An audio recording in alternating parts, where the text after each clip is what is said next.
So I'm Tom Wilson and I work on the investment team at Posterscope.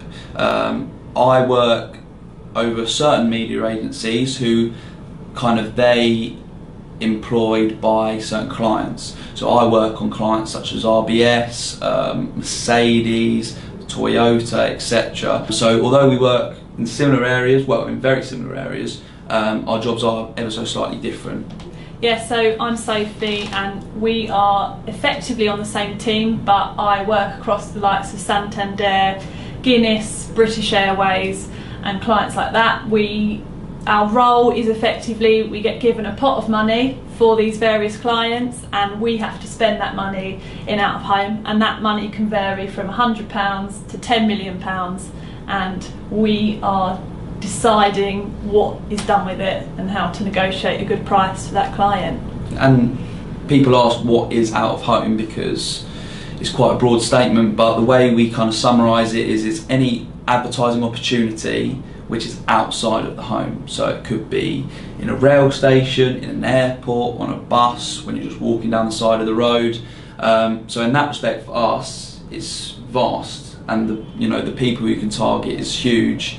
And I guess in that respect for the clients it's very exciting for them. Yeah. Would you say that? Yeah, I would say that. Excellent. Well, like most people in out of home, or many people, I fell into it. Yeah. So I graduated from university with a degree in international politics. I went travelling for 6 months and I came back and I was somewhat that of a lost soul. I had friends in media, some in digital, one in out of home, and I heard that Clear Channel, one of the media owners, were looking for grads. So I had a look into it. It looked quite fun, looked exciting. She got a lot of perks for the job and everyone seemed really fun, so I applied and I had a really interesting interview process and kind of fell into out of home that way. And then after a year I moved into a buying role because I wanted to basically do a bit more with numbers, and that's how I ended up where I am now. So I just left school last year and it was compulsory to do a week's work experience. I did that and I loved it. I loved the people I worked with, and kind of also I got a glimpse of what it could be like working there, and I thought it was interesting. So I went back, I emailed them, and I went back every summer since for 2 or 3 years. And then on my 4th year, in summer just gone, they offered me a job. It wasn't necessarily on the buying team, it was just, would you like to come and work here before going to university? And I did.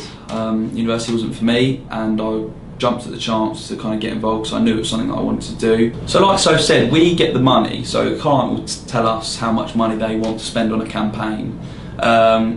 We, being obviously sort of our Posterscope is a specialist, so we need to be kind of the experts in where to spend the money, and that's what they come to us for.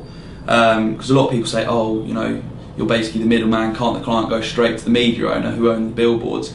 But they don't understand that being the specialist, we need to be able to guide them in the right direction and to kind of spend that money almost as tactically as possible. Yeah. So in terms of the digital campaign, if we know it's something that can be used on digital, something like Andy Murray going live, I think sometimes the World Cup goals went live, if one of them went in. We're doing it for Rugby World Cup as well, so we've booked loads of rail formats, digital, so when people are going through stations and they'd ordinarily think that they won't be able to get World Cup scores in the rugby, they will, because we'll be feeding those through live. And I've been involved in that campaign, and I'm basically picking the stations that are by the venues and where the games are.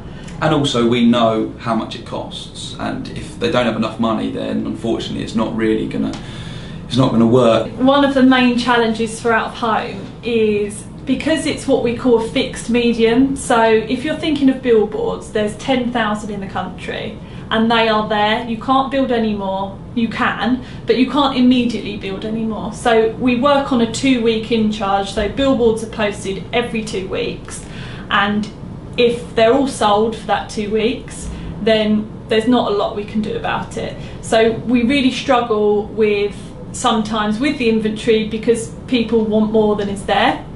Whereas when we're competing with the likes of online and other primarily digital formats, the opportunities are endless because the internet's huge. Okay, so one of the great things about out of home is that we've seen a huge rise in digital. and a huge rise in digital investment, and that's allowed more real-time information and more exciting campaigns to happen. Also enables us to target a vast audience, you know. So like you said, the real-time stuff can go. So there was an example of a Captain Morgan's campaign recently, which was on Piccadilly 1, and it was just at a bar next door. You just take a picture with a man dressed up as Captain Morgan, and then it just went live, didn't it? Straight onto the huge Piccadilly 1, Piccadilly Circus. You know, they said that the sales of Captain Morgan's went through the roof. And people love walking around the corner and seeing their picture right on Piccadilly 1, which is probably the most iconic site in the whole of the country, really, isn't it? Clients, that's what they want, you know. If one big client is on the digital stuff, it looks so good that the next big client thinks, well, we've got to get involved in that, because if you don't, then you're just kind of straggling behind, aren't you, a little bit? So obviously, like we said, out of home, over £1 billion spent not every year, but this year broke that £1 billion barrier. And in terms of where the money goes, like I said, there's loads of little clients here and there that spend their money, but majority of it goes into the entertainment and leisure, which isn't that surprising because of who's in, you know, who kind of falls under that bracket. The Skies of this world,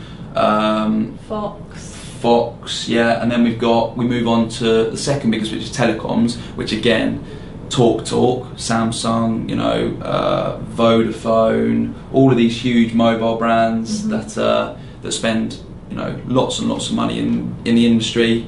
We were saying earlier, weren't we, that maybe the one that's a little bit more surprising is food is 8th or 9th I think it's out of the top 10. So other than that, filled out with finance, so that's all the banks, the RBS, etc., drinks, retail. What else have we got? Basically, government. Yeah, you name it, and they spend enough. Yeah. So we're blighted sometimes by inefficiencies, and they can include when you're posting billboards being inhibited by weather, which naturally you find a lot in the winter. We find that the media owners don't necessarily always do their job perfectly, and we've had posters with Hello Liverpool posted in Leeds, and we have a lot of minor issues like that can build up. And even with digital formats, you could drive past a screen in Manchester. We go on site tours a lot, we get the opportunity to see lots of things, and you think, oh great, you know, my campaign's in Manchester on this screen right by the Arndale big shopping centre, and you turn up and it's not there.